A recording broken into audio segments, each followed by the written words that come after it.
Guys, okay, so today I am very excited. I'm gonna do a reaction video to Brandon Rogers' Blood and Makeup Part 1. It's funny because it's the same character as the video I just made a few weeks ago. Actually, I think it was like last week. The clown, but I'll link that in the description as well as Brandon Rogers' video.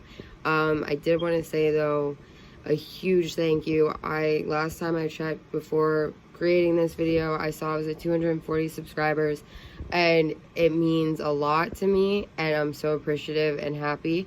I'm excited to make this video for you guys. I am going to be uploading part 2 probably right after this, and then when he makes part 3, I will react to that as well, of course. Sorry, my camera's shaky. I'm trying to hold it in my hand. While I'm doing this video though, I am going to be decorating little mini pumpkins too. These guys, oh my gosh, it's not as many as I thought. I'm picking up a different one. This little baby. I don't even know what I was gonna say. It's just there. I tried to just pick up this big boy and it didn't work so well.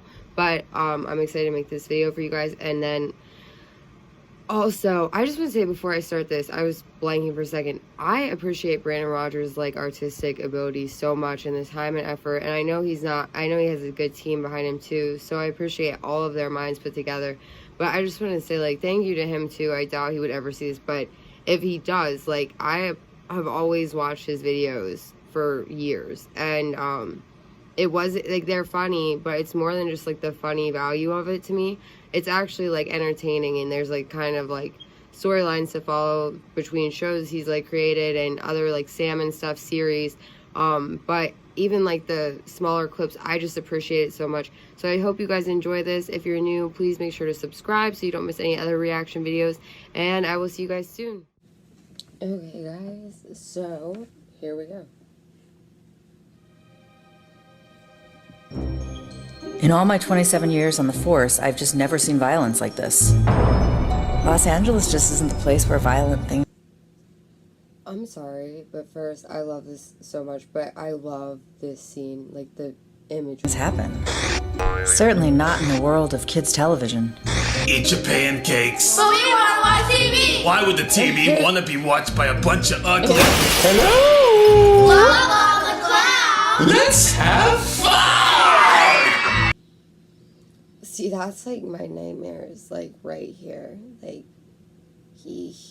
I don't like clowns. I'm gonna link that video of mine below. I do not like them, and the like voice with the clown. I love that Brandon Rogers is such a good actor, but it's scary. It wasn't just a children's show. I think audiences of all ages love Blah Blah the Clown. This guy was the definition of overnight success. I mean, his show was motherfucking iconic. What time is it? Yeah! But even the most beloved icons can have a dark side to them. At first I thought, how could anyone do this? And then I thought... Hold on, guys. I need to do this quick. Where's the airplane mode? Hold on 1 second. I want to make sure that I don't have any, like, weird things coming through. Or if it gets, like, interrupted. I even downloaded it in case. Sorry about that. Probably with a knife. I was like, there's no way. There's no way my best friend could be a serial killer. Do you ever get angry, boys and girls? Sometimes it can be difficult to do the right thing, but you mustn't listen to that anger. For an angry clown is a clown nobody wants to love.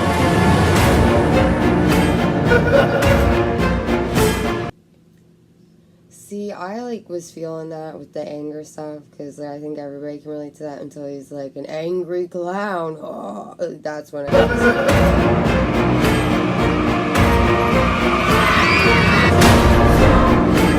3 more bodies were found last night. The victims' faces were painted like clowns. Ladies and dicks, we're dealing with the goddamn psychopath. I didn't know what hell was until I met Blah Blah the clown. You do not want this man entertaining your children. I love how Brandon has everybody's names in it too. Also, I love how the clown is like smoking a cigarette like on the kids' TV show. Officials say what was written in blood were the words of a real doo-doo mouth. Look at him! That look! Like the face of a goddamn crazy person! That's scary. What's happening? Oh my gosh, why would it do that this time? That's the scariest part. Let's just go a little forward. Eesh. Okay guys, hold on 1 second. Okay guys, so seriously, I just had the weirdest thing happen. It froze here, as you saw. Then I started re-recording at the same spot that I am right now again because I was recording it and out of nowhere it just like went off and then it was like screen recording failed, and I was just like, what? And my phone has never done that. So here we go. And I'm also using a hot glue gun for these pumpkins, but I'm probably not going to do much with the pumpkins.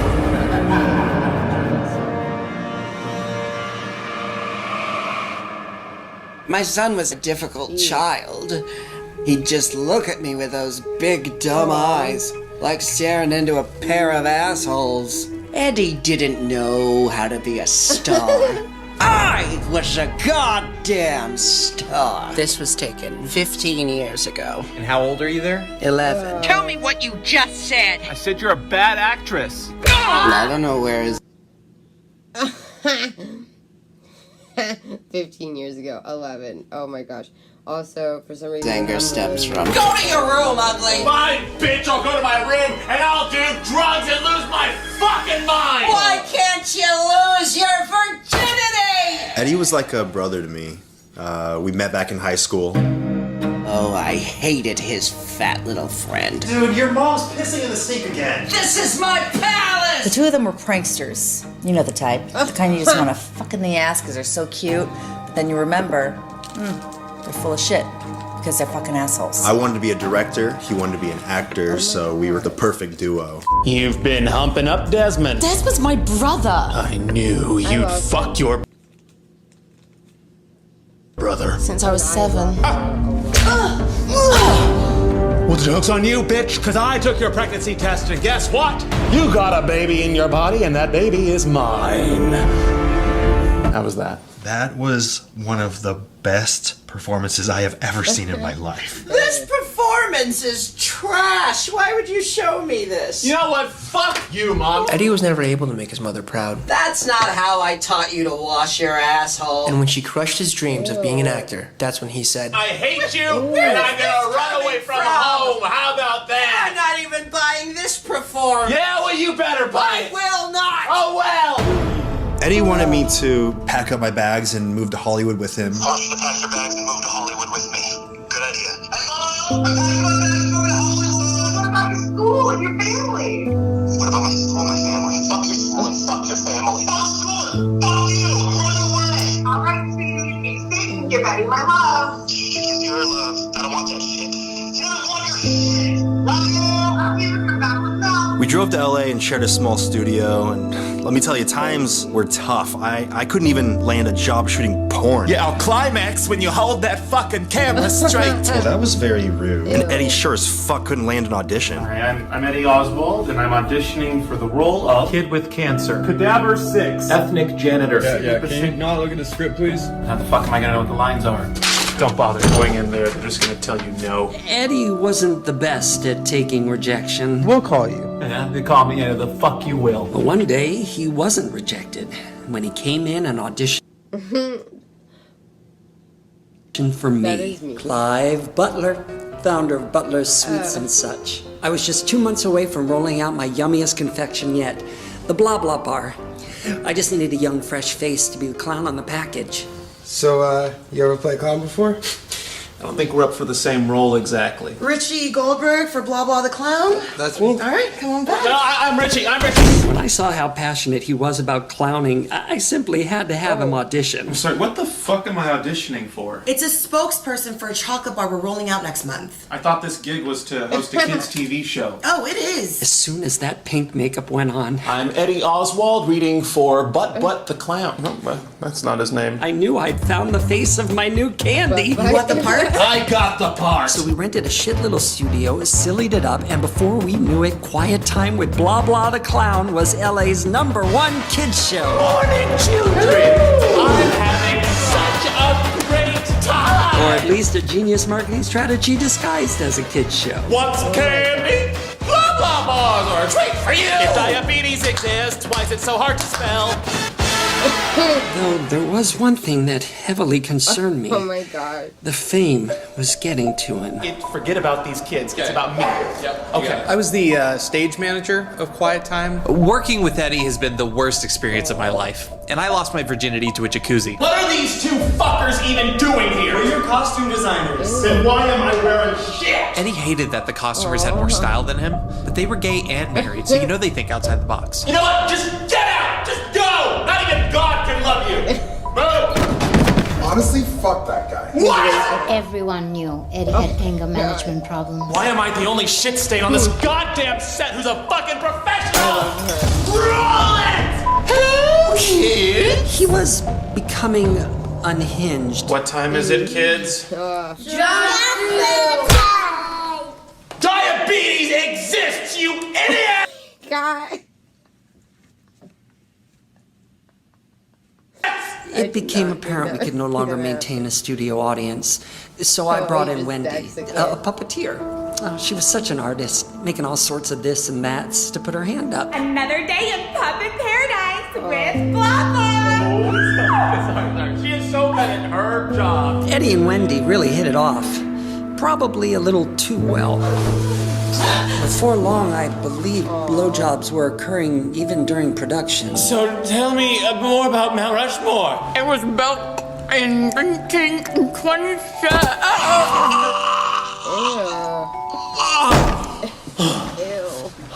The fuck are you all looking at? It was obvious there was some favoritism happening on set. We're almost done. Can someone get her a pillow? No, not you. You get the fuck back over here and fix this mop that you were paid to make. Look, no one likes wig makers, but Eddie didn't have to be a dick. You can't say dick. Oh, he's being a real penis. Ow, ow! What the fuck is wrong with you?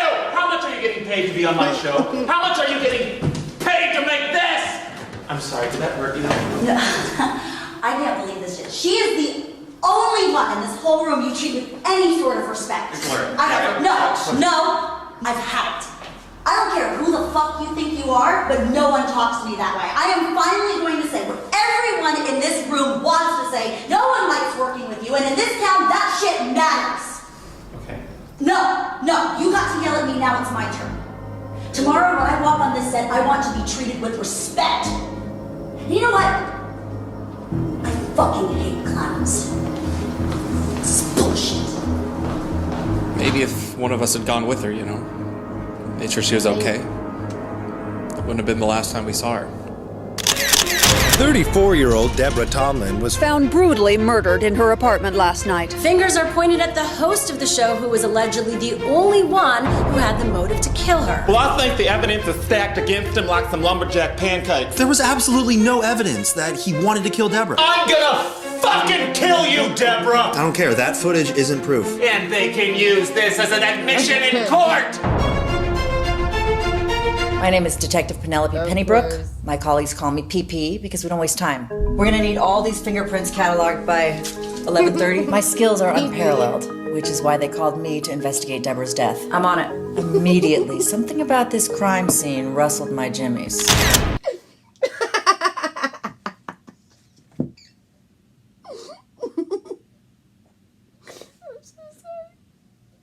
This is just all a lot. Also, I'm going crazy with the glue. I have a gold and purple. I'm gonna get these little strings off then. But I'm trying to figure out what I want to do with this. I'm excited. She was beaten to death in the face with a hand mirror. Her body was found on the south side of her kitchen, which is a strange way to murder someone in a room full of weapons. What's strange is that there was no sign of forced entry or that anyone was even with Deborah that evening. So I spoke to the last person who saw Deborah that night. Well, I got home that night around 7:30, I believe. Saw the bits trying to Hell in the hall. unlock the door. You know what? Fuck you. I was just starting to feel good about my makeup. That was the last time I saw the bitch. Later I went home and had to pay my rent on cam. Oh, thank you, Dirty Tony 69, for your $100 tip requesting me to give you extra credit on your math final. God damn it, Tony Ramirez, I know it's you. After digging a little further, I unfortunately found the video in question. This is white girls want to suck your dick. If you look in the background, you can see clear into Deborah's apartment at the time of her death.